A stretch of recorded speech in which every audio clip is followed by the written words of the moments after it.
Simple safety solutions, duties and responsibilities.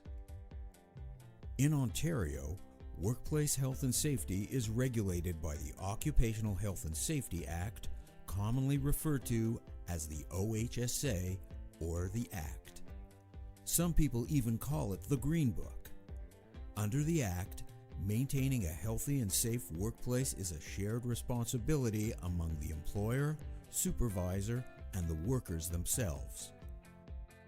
This concept is known as the Internal Responsibility System, or IRS, and it's the underlying principle of the Act. It means that we all work together to identify and control hazards and prevent injuries. The employer may be the owner or the person everyone knows as the boss. A supervisor would include a person who has either charge of a workplace or authority over a worker.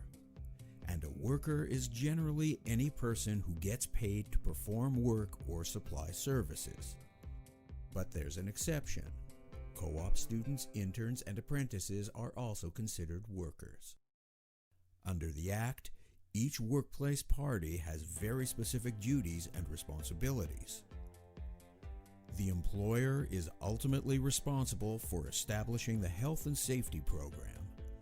This includes determining the rules for working safely, training workers on the rules and procedures for working safely, providing the right tools and equipment and ensuring they are maintained, managing hazards to eliminate or reduce the risk of injuries and illness, appointing a competent person as a supervisor, and take every precaution reasonable. In general, a supervisor is responsible for training workers on how to do their job safely, enforcing rules including the use of safety equipment and machine guarding, and take every precaution reasonable. And workers have responsibilities too. Some of these duties include following safe work procedures and rules, using the safety equipment properly, and reporting hazards and injuries to their supervisors. This communication helps ensure that supervisors can respond quickly to potential hazards. Workers also support the internal responsibility system by understanding their three rights: the right to know about the potential hazards of their job, the right to participate in workplace health and safety, and the right to refuse unsafe work believed to be dangerous to their own health and safety or to that of a coworker.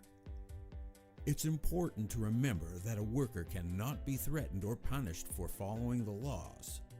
This includes reporting a hazard, refusing unsafe work, or for cooperating with the Ministry of Labor during inspections or investigations. A dysfunctional internal responsibility system can cost your business. And it's not just about losing a productive employee.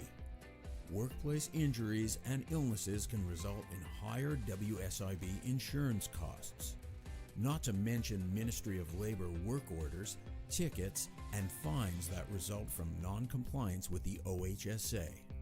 A conviction can also lead to a jail sentence for the employer, supervisor, or worker. No one wants to pay fines or unplanned legal fees. But more importantly, no one wants to be responsible for the injury or death of a coworker. So what can you do to support your internal responsibility system? Start by understanding the specific duties and responsibilities for your workplace. It may help to put them in writing. Then communicate this information to everyone who needs to know. And finally, talk with your workers.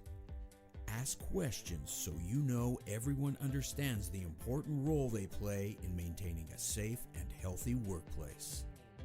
For tools and resources to support your health and safety program, visit the WSPS Small Business Center at wsps.ca.